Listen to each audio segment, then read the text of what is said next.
बतौर तबरीक व तहनीत बारगाह हज़रत इमरान यानी जनाब अबू तालिब अलैहिस्सलाम और बीबी फ़ातिमा बिन्त असद की खिदमत में एक बावाज़ बुलंद तोहफ़े सलावात पेश करें।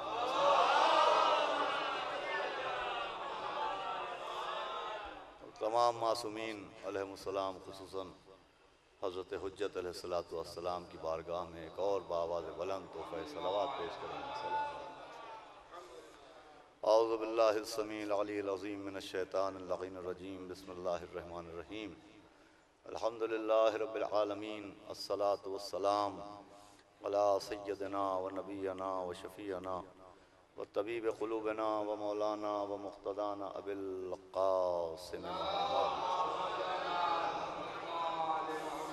व आलिहि तय्यबीन अत्ताहिरीन अल मासूमीन व लअनतुल्लाहि अला अदाइहिम अजमईन मिन यौमिना हाज़ा इला यौमिद्दीन अम्मा बादु फ़क़त अस्सलामु अलैकुम या अंसारा दीनिल्लाह। एक सलावत पढ़े मोहम्मद आले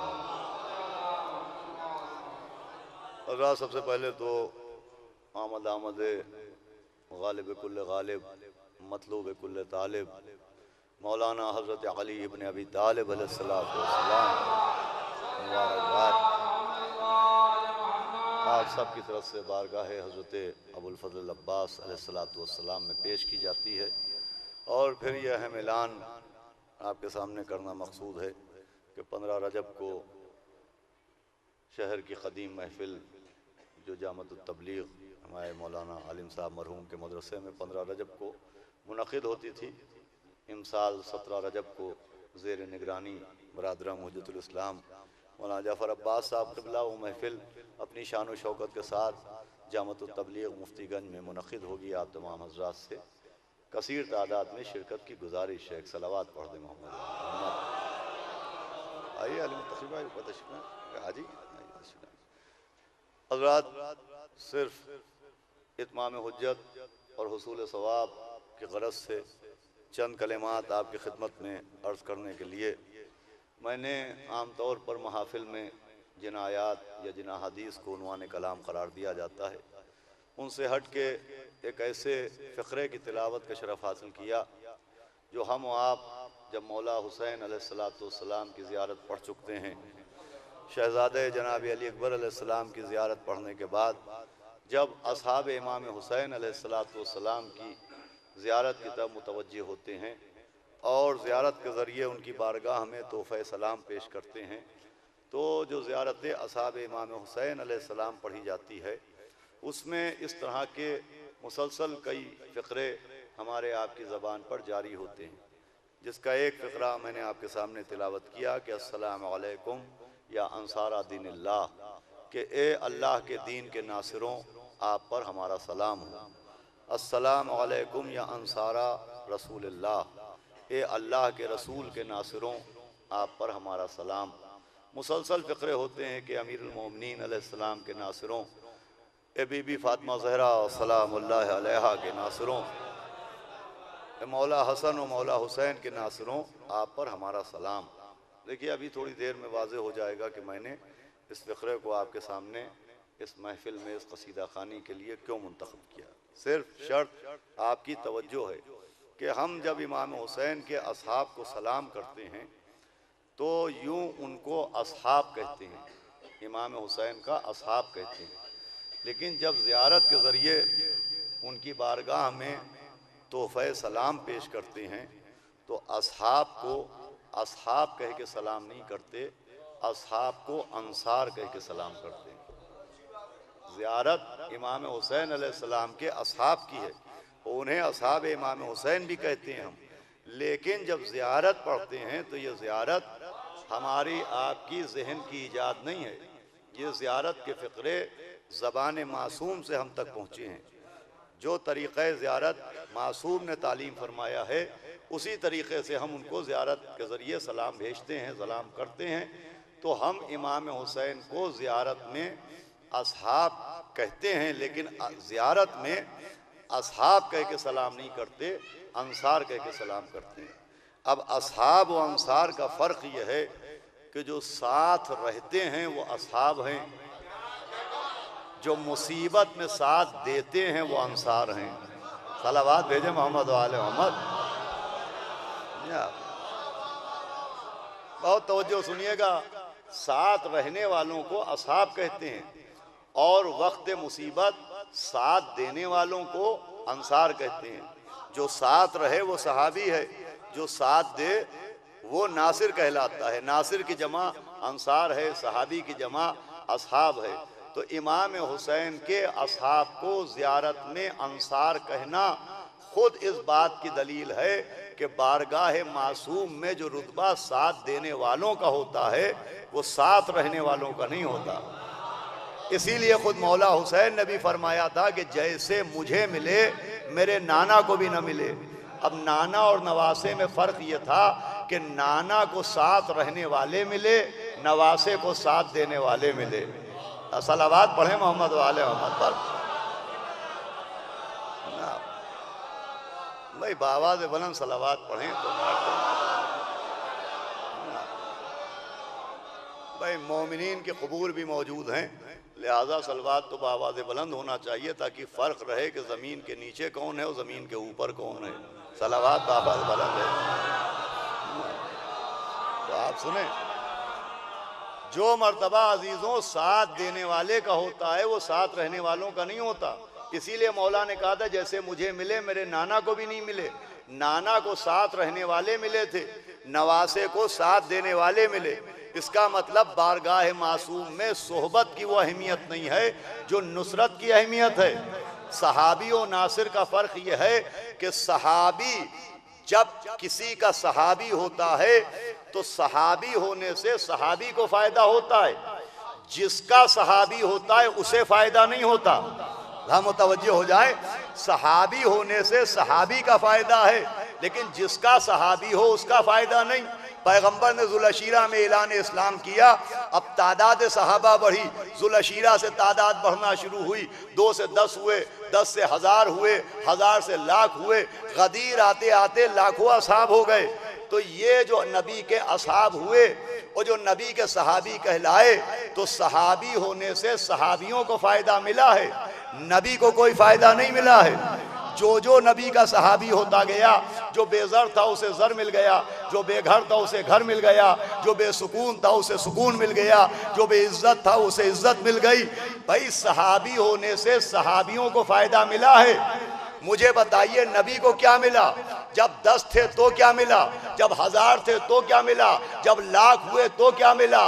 अजी दौलत तो दौलत है, सुकून तो सुकून है, कलम और कागज तक तो मिला नहीं। क्या सुना यार? सलावात भेजे मोहम्मद वाले मोहम्मद पर।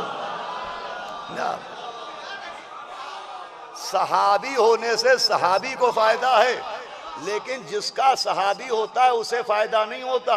सहाबी और नासिर का फर्क यह है कि सहाबी फायदा उठाता है, नासिर दीन को फायदा पहुंचाता है। सहाबी फायदा उठाता है, नासिर दीन को फायदा पहुंचाता है। जो फायदा उठाए वो सहाबी कहलाता है, जो फायदा पहुंचाए वो नासिर कहलाता है। यकीन ना आए तो आईने तारीख में देख लीजिए, अबू सुफियान ने फायदा उठाया तो सहाबी कहा गया, अबू तालिब ने फायदा पहुंचाया तो नासिर कहे गए। सलावात भेजे मोहम्मद वाले मोहम्मद। अजीजों, जो रुतबा बारगाह मासूम में नासिर का होता है, साथ देने वाले का होता है, नुसरत करने वाले का होता है, वो साथ रहने वाले का नहीं होता। और अजीजों, वहाँ तकाजा भी नुसरत का है। ये कोई मसाइब का मौका नहीं है लेकिन ये फिक्रा मैं अर्ज करना चाहता हूँ, हल मिन नासिरिन यंसुरना। ये नहीं कहा था है कोई जो मेरे साथ रहे, फरमाया था है कोई जो मेरी नुसरत करे। तो बारगाह मासूम में नुसरत का तकाजा है, वहाँ नासरों की कद्र है। अब जमाना बदलता है तो शक्ल नुसरत बदलती है। वो नुसरत जो मैदान करबला में हुई, ऐसी नुसरत आसमान की आंखों ने देखी नहीं, ऐसे नासिर जमीन के सीने पर आए नहीं। वैसी नुसरत न उससे पहले हुई, वैसी नुसरत न उससे बाद में होगी, लेकिन तकाज़े नुसरत भी बाकी रहता है, तकाज़े नुसरत भी बरकरार रहता है और ज़रूरत नुसरत भी बाकी रहती है। अब ज़माना बदलता गया, दौर आया 8वें इमाम हजरत अबुल हसन अली इब्न मूसा रज़ा अलैहिस्सलाम। बहुत तवज्जो सुनिएगा, शुअराए किराम बैठे हुए, लिहाजा मैंने इस मौजू को छेड़ा कि 8वें इमाम का दरबार है। दरवाजे पर एक शख्स नमूदार हुए। 8वें इमाम अपनी मसनद से उठे, दरवाजे पर तशरीफ लाए और कहा मरहबा या देबिल अंता नासरोना। क्या कहना है देबिल, तुम हमारे नासिर हो, तुम हमारी नुसरत करने वाले हो। ये कौन थे देबिल? जिन्होंने मधे अहले बैत में शेर कहे वो देबिल, जिन्होंने कसीदे कहे वो देबिल, जिन्होंने अशार कहे वो देबिल। भाई देबिल ने अहले बैत के लिए कसीदे कहे, इमाम ने उन्हें नासिर कहा। देबिल ने मरसिये कहे, इमाम ने उन्हें नासिर कहा। देबिल ने अशार कहे, इमाम ने उन्हें नासिर कहा। बस जुमले के लिए सारे शुअरा की तवज्जो चाहता हूँ। इमाम ने अपने शायर को नासिर कह के क़यामत तक के लिए पैगाम दिया है कि अहले बैत के हक में शेर कहना मुहिब होने की दलील नहीं है, नासिर होने की दलील। सलावत भेजे मोहम्मद व आले मोहम्मद पर। अजीजों, ये कसीदा खानियाँ नुसरत अहले बैत के लिए हैं। ये शुअरा के अशार नुसरत अहले बैत के लिए हैं। ये मैं इसलिए अर्ज कर रहा हूँ कि इस शहर में ये तहजीब और अदब का गहवारा है और मधे अहले बैत के हवाले से जहाँ जहाँ उर्दू बोली जाती है यहीं से अशार पहुँचे हैं, यहीं से तरीक़ा शायरी पहुँचा है। लिहाजा हमको आपको भी इन शुअरा की कद्र करना चाहिए और शुअरा को भी अपना मर्तबा पहचानना चाहिए। मधे अहले बैत में शेर कहना शायर होने की दलील नहीं है, नासिर होने की दलील है। और जिस तरीके से शुअराए अहले बैत को बारगाह अहले बैत में नवाजा गया, खुदाई कसम साहिबान इल्म बैठे हैं, ऐसी इज्जत वो ऐसा मर्तबा किसी और को नहीं मिला कि छठे इमाम इमाम जाफर सादिक अलैहिस्सलाम तशरीफ फरमाए कि सैयद हिमयरी तशरीफ लाए। सैयद हिमयरी नसब के एतबार से सैयद नहीं थे, लक़ब के एतबार से सैयद थे। बारगाह अहले बैत के शायर सैयद हिमयरी इमाम के सामने आए, अशार सुनाए। इमाम ने कहा सैयद हिमयरी तुम्हारा नाम सैयद किसने रखा? इमाम ने पूछा तुम्हारा नाम सैयद किसने रखा? सैयद हिमयरी ने अर्ज की कि हजरत मेरी माँ ने मुझे सैयद कहा। इमाम ने कहा तुम्हारी माँ ने मुझे तुम्हें सैयद कहा, मैं तुम्हें सैयदुल शुअरा कहता हूँ। अल्लाह अकबर। इमाम कह रहे मैं तुम्हें सैयदुल शुअरा कहता हूँ। अरे अवाम का सैयदुल उलमा और है, इमाम का सैयदुल शुअरा और। सलावत पढ़े मोहम्मद व आले मोहम्मद।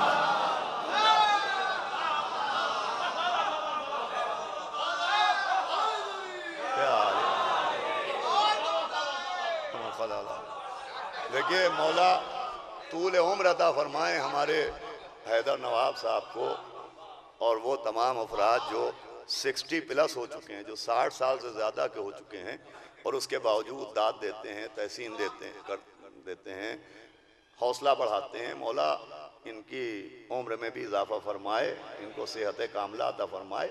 हालांकि अगर ये दाद न भी दें, सुभान अल्लाह, न भी कहें, क्या कहना, न भी कहें, तब भी इनसे कोई शिकवा नहीं है। शिकवा उनसे है जो अभी 40 साल के अंदर हैं, इसलिए कि ये लोग अपने हिस्से की दाद अपने ज़माने के ख़तीबों को दे चुके हैं। सलावत पढ़े मोहम्मद वाले मोहम्मद। लीजिए, जब समझे ही नहीं तो दाद कहाँ से मिलेगी? सलावत भेजे मोहम्मद वाले मोहम्मद। मसला हल हो गया। अजी दाद तब मिले जब अक्ल में समाए। सलावत भेजे मोहम्मद वाले मोहम्मद। अरे मुरव्वतन ही सही आखिल होने का सबूत दीजिए। सलावत बावाद मलम भेजे मोहम्मद और हमारे यहाँ तो अजीज़ों, ये मधे अहले बैत, ये नुसरत अहले बैत, सैयद हिमयरी छठे इमाम अलैहिस्सलाम के शायर मोहम्मद सैयद हिमयरी। अब सुने आप, ज़्यादा ज़हमत नहीं है, अभी बरादरम मौलाना अली मुतकी ज़ैदी साहब क़िबला नहीं, आप फ़ज़ाइल बयान करेंगे, मैं तो इफ्तिताही तकरीर कर रहा हूँ। इफ्तिताही तकरीर का मतलब ये है कि कसीदा खानी को ज़रा एक माहौल बनाने की कोशिश की जाए। तो सैयद हिमयरी बारगाह अहले बैत के वो शायर जिन्हें इमाम ने सैयदुल शुअरा के लक़ब से नवाजा। छठे इमाम के दौर के शायर थे। अब आठवें इमाम एक दिन अपने एक सहाबी का इंतज़ार कर रहे हैं और वो बज़ में तशरीफ़ लाते हैं। इमाम फरमाते हैं कि मैंने ख्वाब देखा और मैंने चाहा कि तुम आओ तो मैं तुम्हें यह ख्वाब सुनाऊं। सुनेंगे, शुरा भी सुने और सामीन भी सुने। आठवें इमाम के सहाबी ने कहा हजरत फरमाएं। तो कहा मैंने आज रात ख्वाब देखा कि आसमान की जानिब 100 जीने चले जा रहे हैं। सीढ़ी है जिसमें 100 जीने हैं और मैं उसके ऊपर आसमान की जानिब रवादवा हूँ, उन जीनों के ऊपर चढ़ रहा हूँ। तो साहबी इमाम ने कहा हजरत अल्लाह आपको 100 साल की हयात देगा। इमाम ने कहा ख्वाब सुनो। ये कहने के बाद आठवें इमाम ने फरमाया कि जब मैं आसमान पर पहुंचा तो मैंने देखा एक बज़्म सजी हुई थी और सामने मेरे जद रसूल खुदा थे, उनके पहलू में मेरे जद अल्लाहुम्मा सल्ली अला मोहम्मद अमीरुल मोमिनीन थे, उनके पहलू में मेरी जद्दा शहजादी औलिया हजरत फातिमा ज़हरा सलामुल्लाह अलैहा और उनकी पुष्ट पर मेरे जद इमाम हसन इमाम हुसैन थे। आठवें इमाम फरमाते हैं कि मैं जो पहुंचा और मैंने अपने जद रसूल खुदा को सलाम किया। रसूल खुदा मुस्कुराए और फरमाया कि अबुल हसन अपने जद अमीरुल मोमिनीन को सलाम करो। का मैंने मौला अली को सलाम किया। का अपनी जद्दा को सलाम करो। का मैंने बीबी ज़हरा को सलाम किया। का अपने जद हसन और हुसैन को सलाम करो। फरमाते हैं इमाम कि मैंने उन्हें भी सलाम किया। आठवें इमाम फरमाते हैं कि इसके बाद रसूल खुदा ने इशारा किया कि उन्हें भी सलाम करो। का अब जो मैंने देखा तो एक बुजुर्गवार खड़े हुए थे, अपने हाथ में कुछ कागजात लिए थे कि जैसे कुछ पढ़ रहे हो। मैंने कहा कि हजरत ये कौन है? कि ये हमारे शायर सैयद हिमयरी हैं, इन्हें भी सलाम करो। अरे जिसे अलैहि सलाम सलाम करे वो शायर अहले बैत होता है। रुतबे को समझे, इन कसीदे खानियों की अहमियत को समझें, इन महाफिल की अहमियत को समझें। ये रात गुजारने का जरिया नहीं है, ये नुसरत अहले बैत है। तवज्जो सुनिएगा। का सलाम करो। कहते मैंने सैयद हिमयरी को सलाम किया और फिर रसूल खुदा ने फरमाया सैयद हिमयरी अफजा अपने अशार सुनाइए। अशार सुनाना शुरू किए। लीजिए ख्वाब में आठवें इमाम ने कसीदा खानी देखी कि आसमान पर कसीदा खानी हो रही है और रसूल खुदा निजामत फरमा रहे हैं। सैयद हिमयरी से कहा कि अब अशार सुनाइए। इमाम फरमाते हैं कि 50 अशार का कसीदा सुनाया जो मेरे जहन के खजाने में महफूज है। और कहा जब वो अशार सुना चुके और मैं अशार सुन चुका तो मेरे जद रसूल खुदा ने कहा अबुल हसन अपने चाहने वालों तक मेरा ये पैगाम पहुंचा देना कि ये जो 50 अशार का कसीदा सैयद हिमयरी ने सुनाया है, अगर कोई हमारा मुहिब इनमें से एक शेर भी याद कर लेगा तो याद करना उसका काम होगा, उसे जन्नत में पहुंचाना मेरा काम होगा।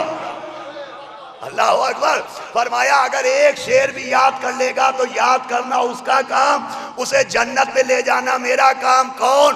जो अशार याद कर ले। अरे जब मधे अहले बैत के शेर याद करने वाले का ये रुतबा है तो नज्म करने वालों का क्या रुतबा होगा? सलावत पढ़े मोहम्मद वाले मोहम्मद।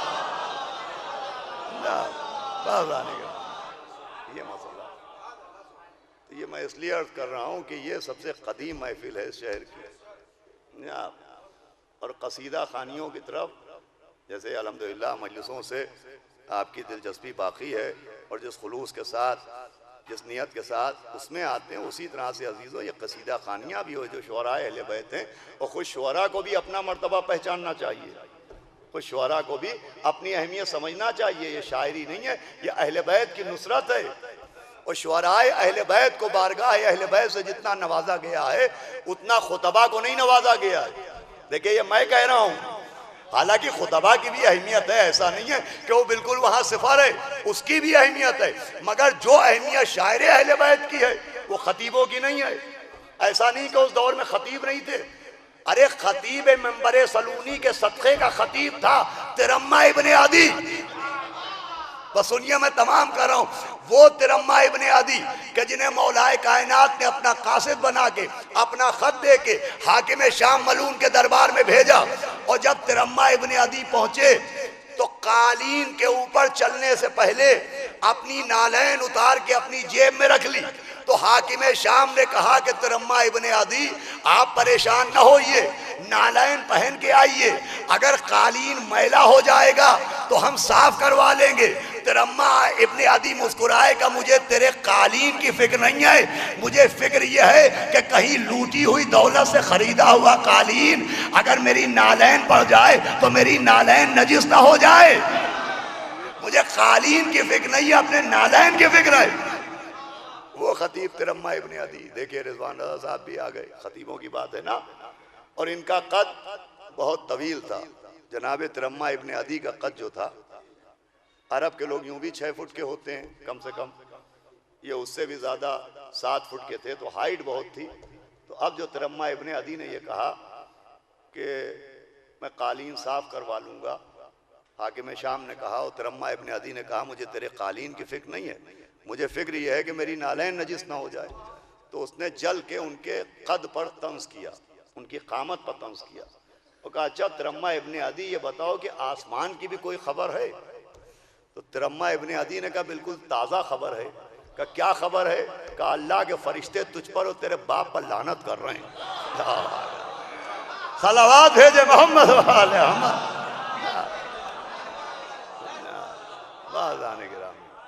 ये मुख्तसर सी तकरीर सिर्फ इसलिए कि आपका माहौल साजगार हो जाए महफिल का, और शुअरा अहले बैत की कद्र कीजिए, इसलिए कि आले मोहम्मद अलैहिस्सलाम की नुसरत है। जनाब हज़रत अबुल हसन अली इब्न मूसा रज़ा ने फरमाया था कि या देबिल अंता नासरोना, ये देबिल आप हमारे नासिर हैं। हक़ अहले बैत में शेर कहना नुसरत की दलील होती है। अब उन अशार की शक्ल क्या हो, नुसरत में किस तरह से नुसरत हो, इसके तरीक़े भी इमामों ने बताए हैं। एक शख्स ने कहा, हज़रत अगर कोई हाथ पैरों से आपकी नुसरत न कर सके तो क्या करे? आपने फरमाया, कम से कम हमारे दुश्मन पर लानत करे। सलावत पढ़ दे मोहम्मद वाले अहमद। भाई इन्हीं जुमलों के साथ तकरीर को तमाम किया। और फ़ज़ाइल के लिए अभी हमारे बरादर मौला अली मुत्तकी ज़ैदी साहब क़िबला तशरीफ़ लाएँगे, और आप हज़रात से इस तकरीर को अगर तवज्जो सुनाए तो जो लोग खड़े हैं अगर फ़र्श अज़ा पर बैठ सकते हो, फ़र्श महफिल पर तो आएँ और तशरीफ़ लाएँ और नासरान अहले बैत का हौसला बढ़ाएँ। सलावत बावाद बुलंद।